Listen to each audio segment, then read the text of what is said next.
where would I be today if I didn't play live music?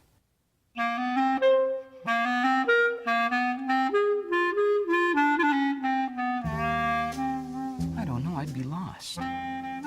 It's hard to imagine, you know, me without music, me without doing music.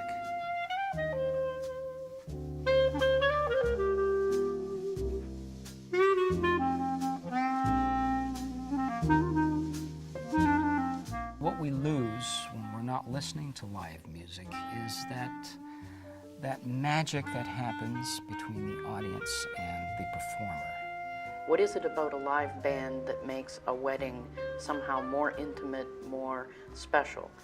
It's just that vibe that you get between the audience and the soul, of a really good performer playing. A musician standing on stage cannot avoid taking in who the audience is. A recording cannot respond to the audience. Ladies and gentlemen, we're on reality TV here.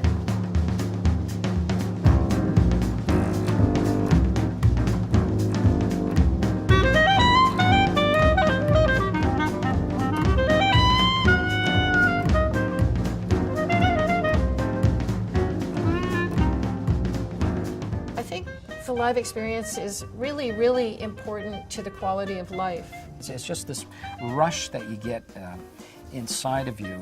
Live music is an interactive experience. It's great. It's a super high, is what it is. He has that ability to take a piece of music and make it his own and make it personal.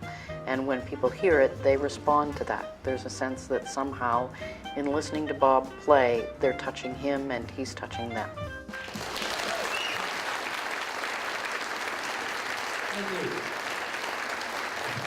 Thank you very much.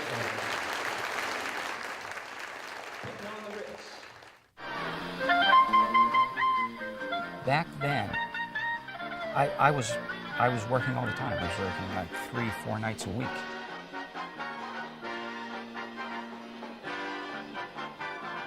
There's been a lot of shifting away from a thriving performance field here in Toronto that was there in the 70s and even the early 80s.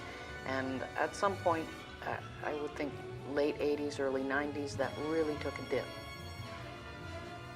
People used to, you know, they hired bands.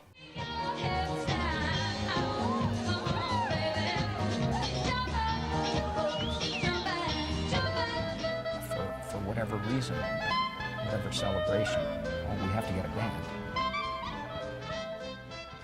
You know, now it's not like that so much.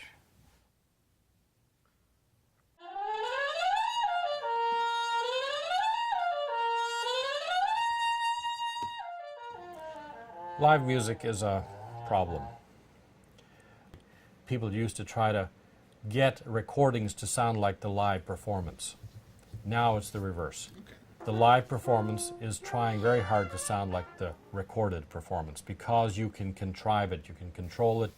Don't know if we were if we were together right at the second last bar. Ba-do-ba-do-ba-do-da. Perfection may in fact not be as perfect as we'd like it to be. One more. Most synthesizers will have the humanize button. I wouldn't mind doing one more if you don't mind. Okay. To try to get some of the things less regular, less quantized, less perfect.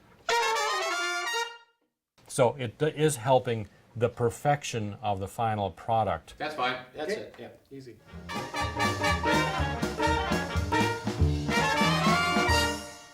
We don't hear out-of-tune guitars and we don't hear out-of-tune singers much anymore because you just put them through the auto-tuner.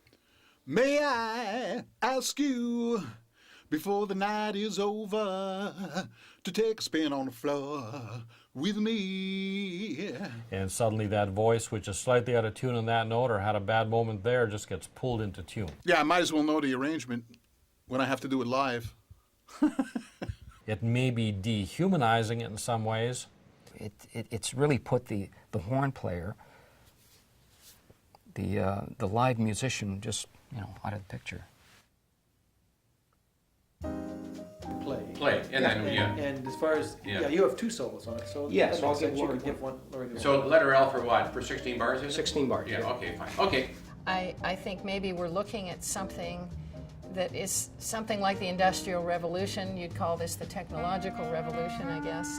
And it takes a long time, and it's difficult for people to change over.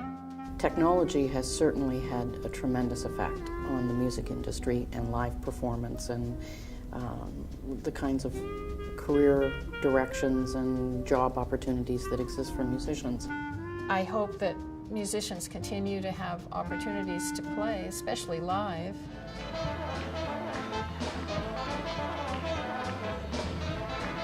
Because I think it's valuable. I think it's valuable.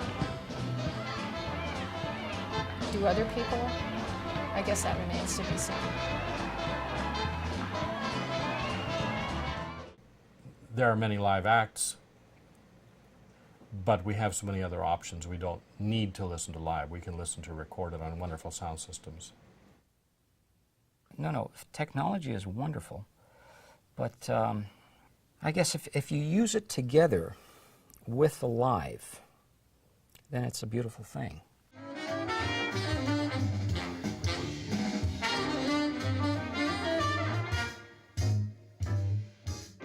You want to hear that whole stretch? It's when they resort to technology and they totally leave the live, there's no live end to it, then that's when it's cold, you know, and sterile. That's what I feel.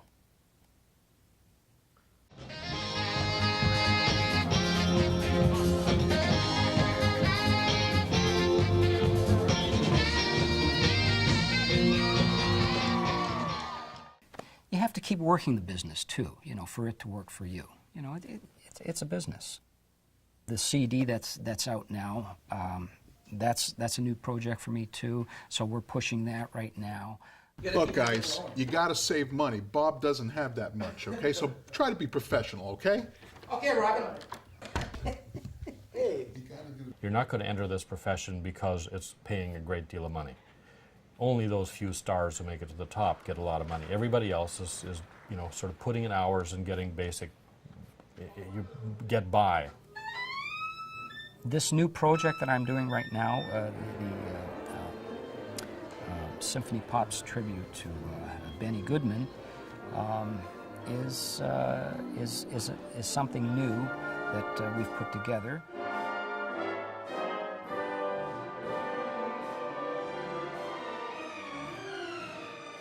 Most people are in it because they love doing music. You know what? I don't think live music is ever going to die.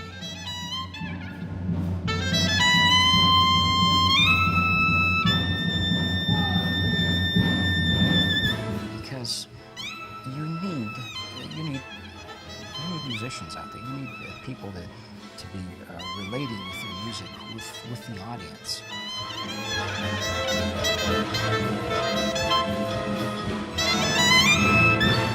There's hope, I think. What was that? That was a ghost. You know, like some great person whose name I forget. Wow. Said, you know, if you can. Bob DeAngelis, take a break. Take 2. The person for whom work becomes play. Sounds like shit, guys. Come on in. For that person, I'm botching this quote up. Why did you do such a duck-sounding voice for the engineer? I have no idea where I'm going. I know what they intended. Makeup? And that's the way the pros do it.